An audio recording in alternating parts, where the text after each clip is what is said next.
हमको यहाँ भागवत करने के लिए निमंत्रण कौन दिए थे? आप दिए थे। क्यों दिए थे? माइक दीजिए उनको, जरा जोर से बोलें।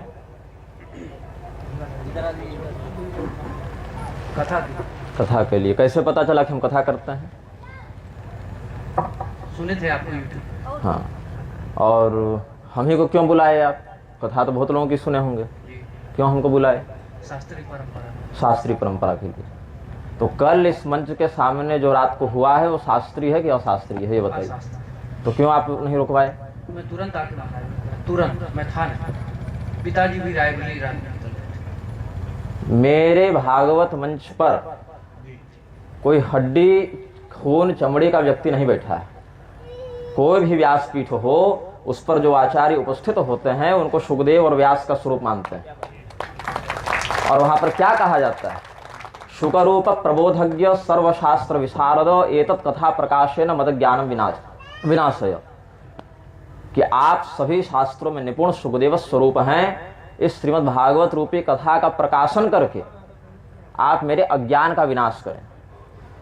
5 दिन से हम जो बता रहे हैं लोगों को, धिक्कार है हमको कि हम अज्ञान का विनाश नहीं कर पा रहे हैं।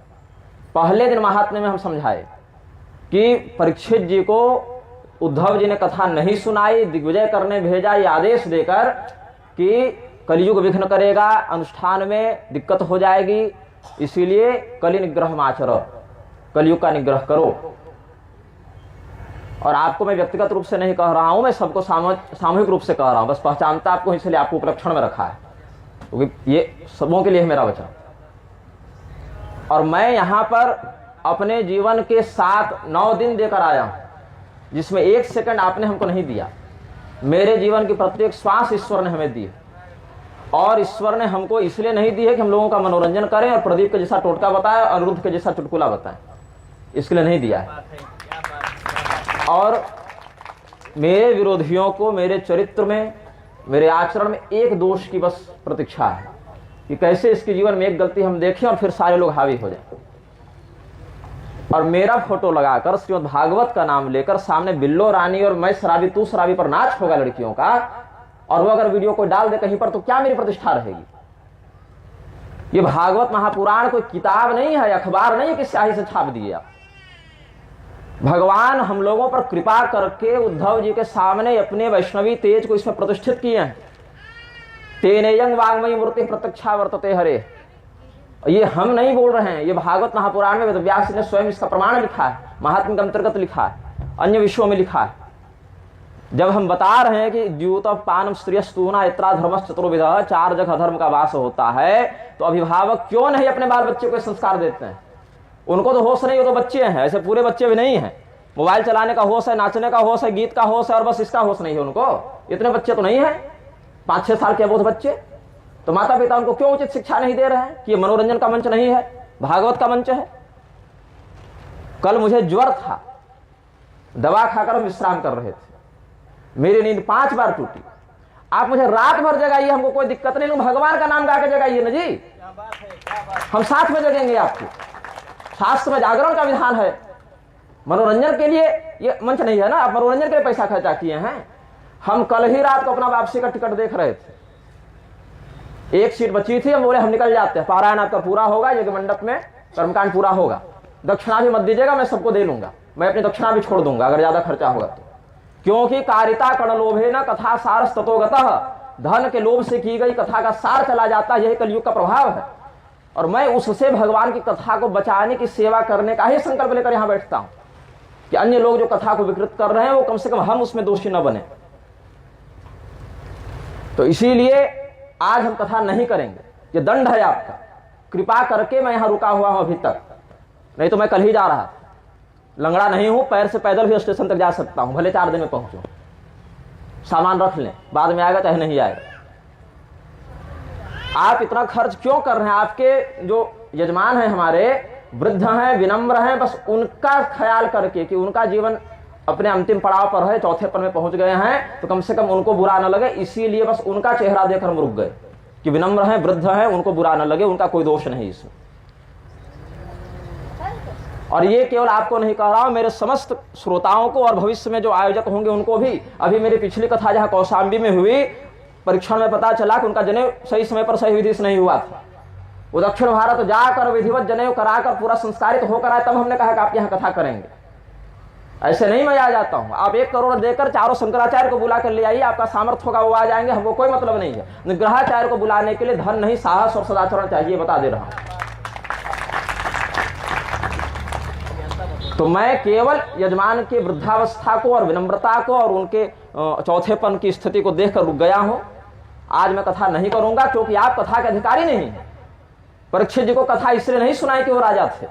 परीक्षित जी को कथा इसीलिए सुनाई गई क्योंकि वो अधिकारी थे। बाकी जो अधिकारी नहीं थे, अभक्ताश्च विज्ञाय न ददौ सखामृतम, पहले बता चुके हैं। अभक्त थे, देवता अमृत लेकर आए थे, इसीलिए अमृत की दक्षिणा के बदले भी उनको कथा नहीं दी गई। तो कथा क्यों सुनाई जा रही है, उसका उद्देश्य क्या है? अभी अपनी गृह प्रवेशिका लिख रहे होते जी, मेरी रामचरितमानस की कथा आ रही थी, व्यक्तिगत शांत सुखा है, वो हमने भी विश्राम दे दिया कि शरीर अधिक थक जाएगा तो फिर कथा में यहाँ हम समय नहीं दे पाएंगे, गले में अधिक बल पड़ेगा। तो हमने अपना सारा काम रोक दिया आपके काम के लिए। हमने अपने जीवन के काम को रोक दिया, अपने सामाजिक आध्यात्मिक उत्तरदायित्व से विश्राम लेकर आपके लिए हम यहाँ पर आए। और यहाँ देख रहे हैं कि बच्चियां नाच कर रही हैं अश्लील गानों पर, वही मेरे मंच के सामने, मेरा फोटो बैनर भगवान की उपस्थिति में।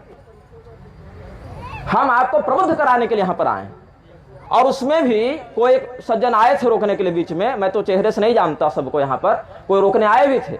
तो कोई देवी जी कह रही अच्छा करने दो करने दो। क्यों हम बताए थे आपको पहले दिन कि श्रोता के क्या लक्षण हैं, वक्ता के क्या लक्षण हैं, क्यों हम परिश्रम करके इतना बोल रहे हैं? टाइम पास करने के लिए, मनोरंजन करने के लिए। अरे दक्षिणा की बात रही तो जो 7 दिन हम यहां देंगे ना, वही 7 दिन भगवान के सामने कुछ नहीं बोलेंगे, केवल देख लेंगे उनको, तो भगवान 2 जीरो बढ़ा कर दे देंगे। दक्षिणा के लिए नहीं आए हैं, आपके लिए आए हैं, आपका कल्याण करने के लिए आए हैं। दक्षिणा के लिए आना होता तो रोज 2 घंटा राम कथा फ्री में नहीं कहते रहते। अभी महाभारत फ्री में कहेंगे, कोई पैसा नहीं देगा, मनुष्य के लिए नहीं करेंगे, भगवती के लिए करेंगे। भगवती से जो प्राप्त होगा लोक परलोक में, वही पर्याप्त है अपने लिए।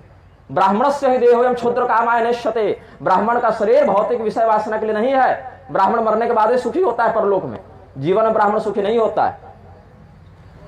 तो भागवत को समझिए वो क्या है, किताब नहीं है, टाइम पास मनोरंजन नहीं है। आपने हमको बुलाया इसीलिए आपको हम उत्तरदायी समझकर बोल रहे हैं, व्यक्तिगत रूप से नहीं कह रहा हूं आपको।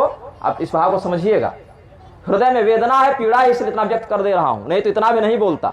आपका भला चाहते इसलिए रुक कर इतना बोल दे रहे हैं, भला नहीं चाहते तो कल रात ही कोई निकल चुके होते।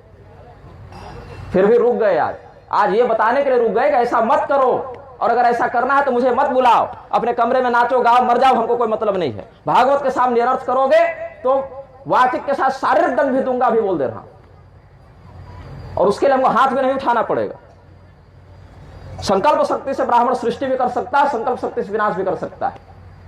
चारवाक को मारने के लिए ब्राह्मण को तलवार नहीं उठानी पड़ी थी, वाणी मात्र से संकल्प करना पड़ा था बस।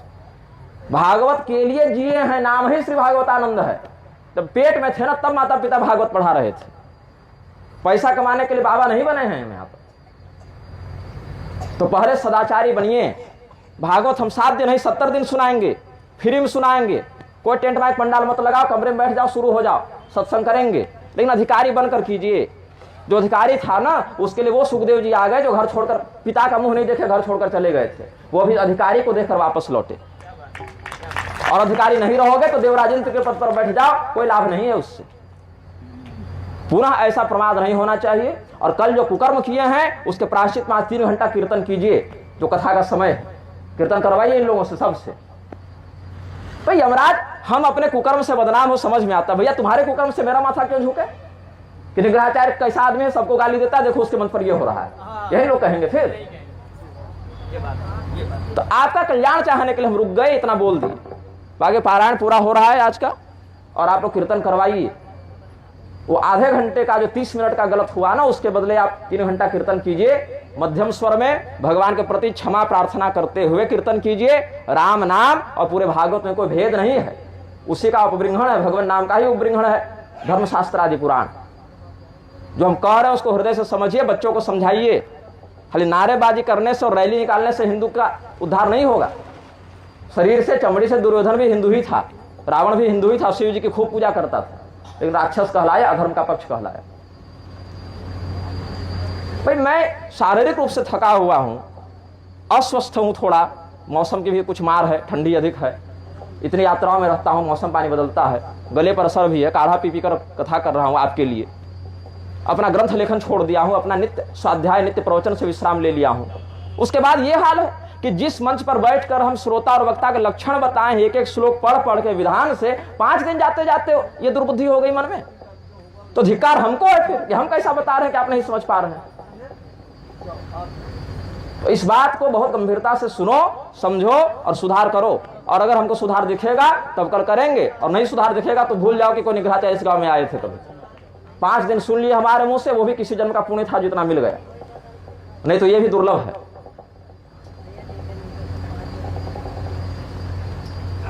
क्या त्रिपाठी जी,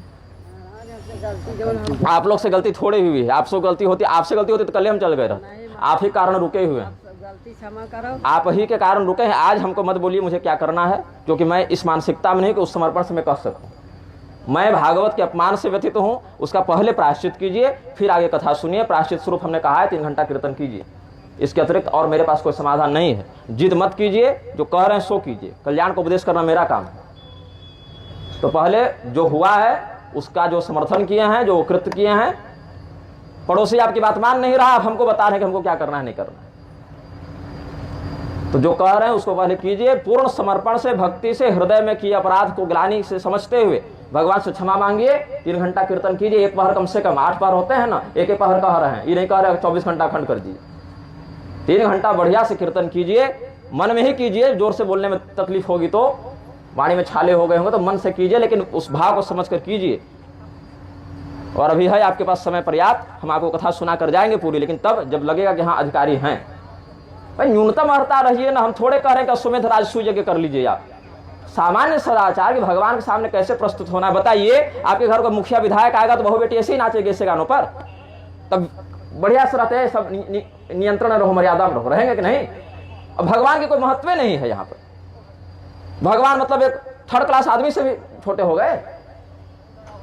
यही कारण है कि हजारों हजार भागवत कहने और सुनने के बाद भी कल्याण नहीं होता, और जिसका कल्याण होना था वो धुंधुकारी अजामिल कर लिया अपना उद्धार। तो इसीलिए जो कह रहे हैं उस पर गंभीरता से चिंतन करो, प्रायश्चित करो, और फिर कल शुद्ध मन से हम भी कथा करें और आप भी कथा सुने। हो सकता है एक दिन और अधिक कथा कर दे, जो आज क्षतिपूर्ति हो उसके लिए 29 तारीख को भी कर दूं कुछ 2 घंटा बैठ कर ऐसे ही कुछ जो विषय हो समझा दूंगा। लेकिन आज नहीं होगी कथा, आज कथा विश्राम है मेरी ओर से, मूल पारायण हो रहा है इसलिए खंडित नहीं होगा। जो उसका व्याख्यान है वो हम विश्राम दे रहे हैं, इसीलिए क्योंकि आप अब उसको सुनने के योग्य अधिकारी नहीं रहे। अब पहले भगवान नाम कीर्तन कीजिए, अपराध का प्रायश्चित कीजिए, अभक्त बनिएगा, कथा नहीं मिलेगी। भक्तिहीन हृदय में कथा नहीं टिकती है, फूटे घड़े में पानी नहीं भरा जाता है। घड़ा भरिए पहले, अपना छिद्र बंद कीजिए, कीर्तन करवाइए।